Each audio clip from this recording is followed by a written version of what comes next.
Hello kids, welcome back. So we will continue with the lesson 14, the emergency shelters. So last class till the managing the effect of natural disaster, till that we saw. So today we'll continue the same lesson, and we'll be seeing how we can help the affected people, right? So simple things we can also do and contribute, and we can send our contribution towards the affected areas.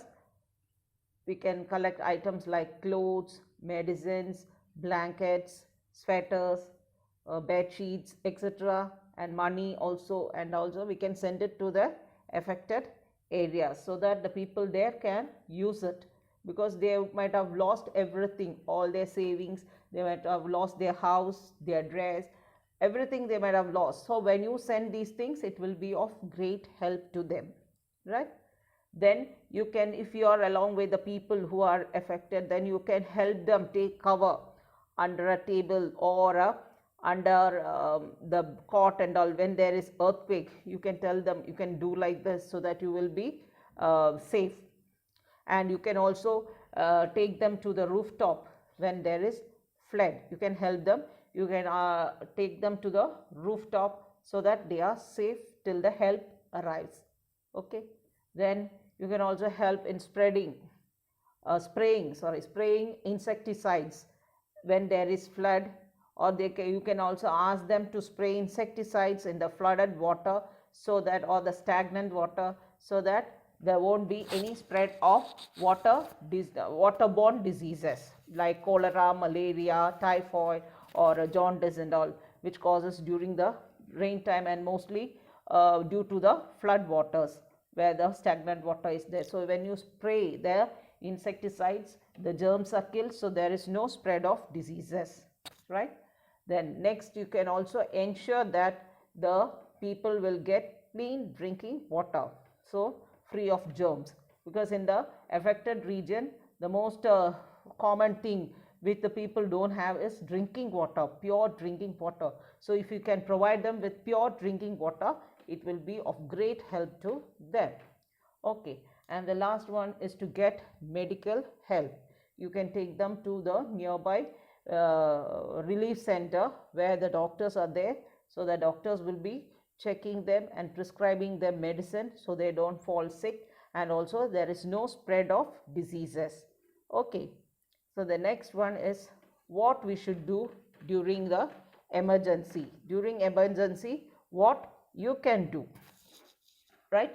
You can stay calm, and then you can call the doctor. So if there is an emergency, for example, if somebody has fell from the stairs, right, and they have injured their hands or legs and there is bleeding, instead of shouting and crying, you can just pick up the phone and dial the number of ambulance or the hospital, and then ask the doctor or ask them to send the ambulance so that you can carry the victim to the hospital, right? You can call them, and when they are talking to you, you have to provide them with the exact location where you are staying, and also the contact details, how you can be contacted. Then you will answer all the questions whatever they ask calmly and also clearly. They may ask about the patient, how he fell, and is it bleeding, or from where the blood is coming, and if it is flowing very fast or the blood is coming out very fast and all, they'll be asking. And they also will be giving you ideas how to provide first aid to the patient till the help comes, or till the doctor arrives, or till the ambulance arrives, so that you can take the victim to the hospital, right? So these are something you can also help when there is an emergency. So you have to just pick up the phone, call the doctor, and then give the details, and finally before the ambulance or the doctor come, you can also provide them with first aid if you know. Otherwise, you can ask the doctor or the person what I should do, and they will give you some information or small advices, so you can follow it until the doctor arrives. You can help the victim, right? Now we'll be seeing the first aid, and what is first aid and what is there in the first aid kit, right? So first aid, as the name suggests, it is the first help given to the victim or the patient. Okay, so the first aid means the aid or the help that can be given to a sick or an injured person before any other help arrives. So before the doctor arrives or before the ambulance arrives to take the patient to the hospital, whatever help you can provide, you call it as first aid, right? So when the patient is sick, you can just take the temperature and see what is his temperature, so that when the doctor come, you can say he's having this temperature, so the doctor can prescribe the medicine easily. Then if there is an accident, then you can give them a small help, so that before the victims they don't suffer, they don't have the injuries, whatever they have, it doesn't become serious and severe or serious. And if you don't give them first aid, then there are chances that these patient or the victim, they lose their life. So first aid, whatever the first help you give to the accident patient or the sick person, is very, very essential, because it will help them to be alive till the doctor or maybe the ambulance comes, so that they can take him or her to the hospital, right? Now we'll see what all are there in the first aid kit or the first aid box. Okay, you will have whatever is necessary to provide first aid to a person will be there in the first aid kit, and mostly in all vehicles will be having first aid box. Okay, and in that first aid box you may have scissors, you will be having a tape, medical tape, then painkillers, ointments, you will be having cotton, bandages, different types of bandages, then safety pins, then thermometer, then tweezers, then plasters, all these things, and maybe something else also they may, it depends, whatever.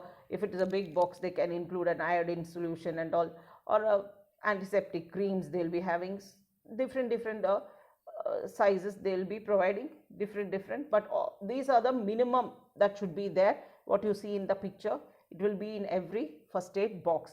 Even in your two-wheelers, scooters or bikes, they'll also have this first aid box. This first aid box will help you in case of accident. You can just have a first aid, means if you have a small rashes or anything, you can provide first aid for yourself. So you needn't wait till you go to the hospital. If you have a small bleeding in your leg, you fell down from the scooter and you're having bleeding, then you can clean it there itself, and then you can apply ointment. You needn't wait till you go to the hospital, right? So we understood about first aid and the first aid kit. Now we'll go to the where you can provide first aid. So to which people, means who will be getting the first aid. So before going to the hospital, the first help you give to the victim, I told, that is the first aid.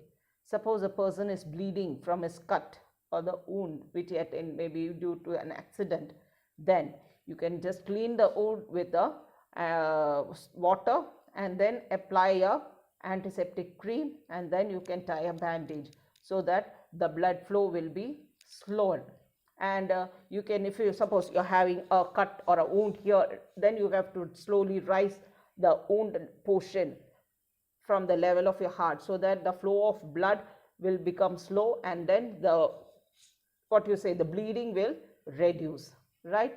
Then bleeding from the nose or the mouth. So if a person is bleeding from nose, you have to make him stand straight, then slowly pinch his nose so that the bleeding will reduce. Maybe it won't completely stop, but it will reduce. And if you find them having bleeding from the mouth, then ask them to lie down on one side so that they don't choke on their own blood. Okay, so you can just give them the first aid till you take the patient to the hospital, right? Then if they have severe burns, so at home also it happens when your mother is cooking, or if someone is cooking, and if hot water or hot oil fall on the skin, then you will have blisters. See, in the first picture you will see a hand with something bulging up, that is the blister, and that blister, it will be full of water. So you're not supposed to poke it and not allow the water to come out, because it may cause infection, and then that small blister will become big, and again you will have so many other complications. So when the blister is there, you allow it as such. You just keep the affected area under the cold water tap, the water coming from the tap, and for 10 minutes then apply a small ointment or maybe a coconut oil, a thin layer of coconut oil and all, so it will reduce the pain. And then you can go to the doctor. Slowly you can go to the doctor and get the medication. Before that, you can just apply ointment or maybe a bit of coconut oil so that it will reduce the pain. Then if someone fell down and then fractured his leg or hand, then you have to slowly lift it up and then slowly tie it up with a small wooden piece, or just loosely you will tie, so that there won't be whatever the portion he has been fractured will not become complicated. A piece of there is a small plank of wood, and then you tie it. We call it as a splint, and then you attach it along with your hand. If your hand is broken, then attach it along with your hand. Or you see here in the picture also, there we find that the man's leg, they have just tied up, and then they have rested it on that structure. So that is the first aid given to his leg, okay, the broken leg. And then they will carry him to the hospital. There they will start whether he want operation or maybe just they bandage it and send him back. But the first aid given is they have just tied up his broken leg, and then they are carrying him to the hospital, where the doctor will check and then he will prescribe the medicines. Then if someone is choking means when you are eating, instead of entering the food pipe, if the food enters the windpipe, then you will start coughing, isn't it? Suddenly you're drinking water, instead of going through the food pipe, if it goes through the windpipe, you will start coughing, and sometimes the water comes out from your nose, isn't it? So if it is a food, then it chokes and you feel very uncomfortable. In that situation, you have to bend the person's head. See, in the first picture you are seeing two persons standing there, and the person is just bending the one who is standing in front and slowly tapping here in between his neck and the shoulder, right? So whatever he has just swallowed, it will come out. After coming out, you can, if it is not okay, then you can take him to the doctor. If it's okay, then fine, you can leave it, okay. So that is how for choking, how the first aid is given for a person who has just choked his food. Then fainting, if someone has fainted or unconscious, he fell unconscious, then you have to make him just lie down flat, straight on the floor, and see that they are not crowded, means the area is not crowded, so that he'll get fresh air. So you have to ask others to move away so that he'll get fresh air, so that he can breathe in fresh air, okay. And sprain means when there is a muscle pain and all, what you do is you can just tie a crepe band, so that you don't you will get a good support for the muscles. Or you can also apply a cold